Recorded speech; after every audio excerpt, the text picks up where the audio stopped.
जबलपुर आपको लिए चलते हैं, जहां इस वक्त मध्य प्रदेश सरकार के मुखिया सीएम डॉक्टर मोहन यादव जबलपुर पहुंचे हैं और लोधी समाज के कार्यक्रम में इस वक्त वे शामिल हैं। बरगी विधानसभा क्षेत्र में नया नगर में ये कार्यक्रम हो रहा है, जिसके मंच पर सीएम साहब मौजूद हैं। उत्पन्न करता आया, मुझे इस बात की अपने आप में अंदर से भी खुशी है और एहसास भी है। मैं जिस वंश के सामने बात कर रहा हूं, रानी अवंतीबाई की बात कर रहे हैं, तो लोधी समाज के समय हमको मालूम है कि हमारा वंश के अलावा भी बाकी भी सारे लोग बैठे हैं और हम तो इस बात को मानते ही हैं। हमारे खास करके इस देश में राष्ट्रभक्ति और राम भक्ति की लहर जहां से आती है, वो हमारा ये प्रमुख वंश है, जिसके माध्यम से दुनिया इससे पहचान पाती है। और खास करके वीरों की, वीरांगनाओं की बड़ी बड़ी बात करते हैं, अपनी जगह ठीक है, लेकिन इस वंश के ही लोग आज भगवान राम का मंदिर जहां बना है, उस मंदिर के बनने में ढांचा के समय जो हमारे अपने मुख्यमंत्री के सहित उत्तर प्रदेश सरकार को कुर्बान कर देने वाले कल्याण सिंह जी भी हमारे ही वंश से आते थे, हम सब जानते हैं।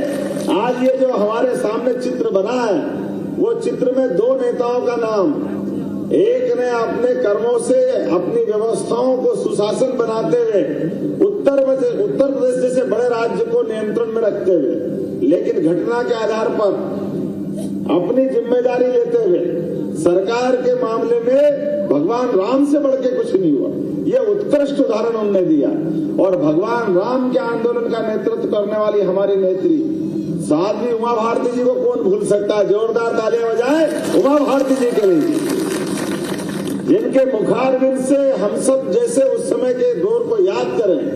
कई बच्चों को तो मालूम नहीं होगा, लेकिन उस समय के उनकी सभाओं का दौर, उस समय का वातावरण, उमा जी का उस समय का किया गया काम, मुझे इस बात को कहने में कोई गुरेज नहीं है कि अगर हमारी भाजपा की 2003 में भी सरकार बनी तो सबसे बड़ा योगदान था तो उमा भारती जी का था।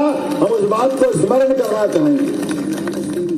ऐसे नेताओं के कारण से भी जो एक हमारे अपने उस पूरी लंबी परंपरा है, जिस आधार पर अपने देश का नाम, प्रदेश का नाम एक अलग प्रकार से लिखा जा रहा है, वो इबारत ऐसी लिखी गई जिसके कारण से हो सकता है मैं थोड़ा सा ज्यादती कर रहा हूं। जो सामाजिक मंच है, राजनीतिक बात को करने से बचना चाहिए, लेकिन अगर आपने छूट दिए और आपने प्रेम लुटाया है तो थोड़ी सी बात सुनोगे, किसी को थोड़ी बहुत बुरी लगे तो थोड़ी एक आध चाय पानी पी करके मेरी बात को हल्के से कर लेना, लेकिन जो कहूंगा सत्य कहूंगा, उसमें कोई बाल बराबर भी अंतर नहीं आ सकता।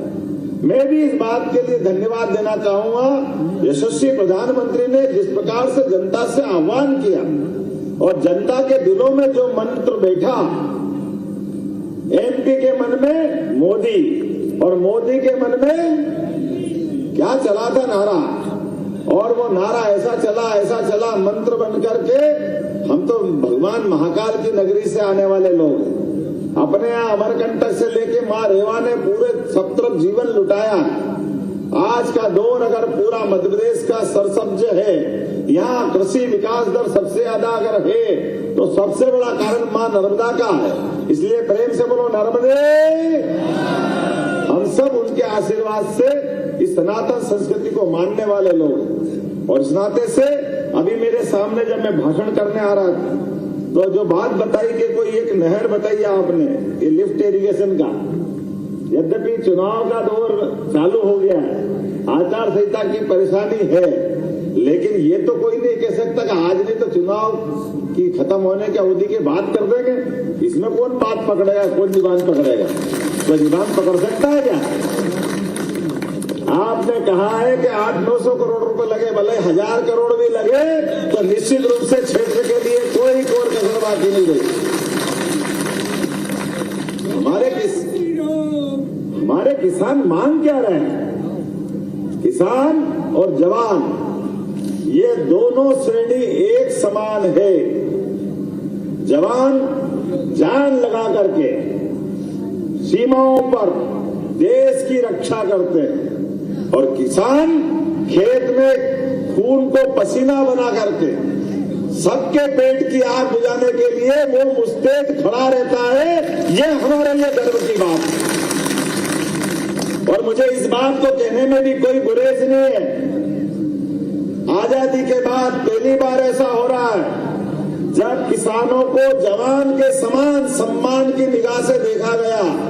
यद्यपि लाल बहादुर शास्त्री ने जय जवान जय किसान करके किसानों का सम्मान तो बढ़ाया, लेकिन उससे 4 कदम आगे बढ़ करके हर साल नरेंद्र मोदी जी ने किसान सम्मान निधि देकर के किसानों का जो सम्मान बढ़ाया है, किसान कभी जीवन में नहीं भूल सकेंगे।